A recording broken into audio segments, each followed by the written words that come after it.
Dar as gracias, en primer lugar, a todos os deportistas, a todos os xogadores que van a disputar ese encontro, a todos os membros dos corpos técnicos dos dous equipos, en especial, como non podía ser de outro xeito, ao Club Deportivo Lugo e toda a súa directiva por apostar e por querer estar, como non podía ser de outro xeito, nesta campaña de loita contra esta lacra social que temos, esta violencia de xénero, esta violencia machista que nos invade nestes momentos.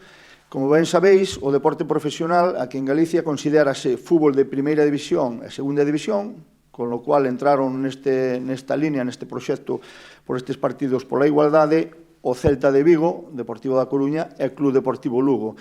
E o que fixemos foi pospoñer ou alargar no tempo, na medida do posible, para a celebración que coincidira coa data que, como ben sabéis, pola violencia de xénero, foi o pasado lunes 25. Entonces, coincidiunos nesta provincia, creo que fomos os que máis sorte tuvemos, ademais que nos tocou, como ben sabéis, dous derbis que fixeron que esa masa social grandísima do deporte que temos nesta provincia estiveran presentes o sábado pasado no Pazo Universitario.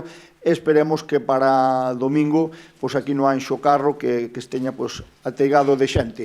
Sin máis, esperemos que igual que o día do Breogán, que para domingo sexa todo un éxito e ver este Ángel Carro ateigado e todos dicindo non e non.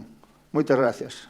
El domingo ganará un equipo, ganará el otro, pero creo que lo que sí tiene que haber es un no a la violencia de género, un no al machismo. Y bueno, y fuera del campo, todos somos el mismo equipo, combatir esta lacra. Y nada, simplemente eu digo non.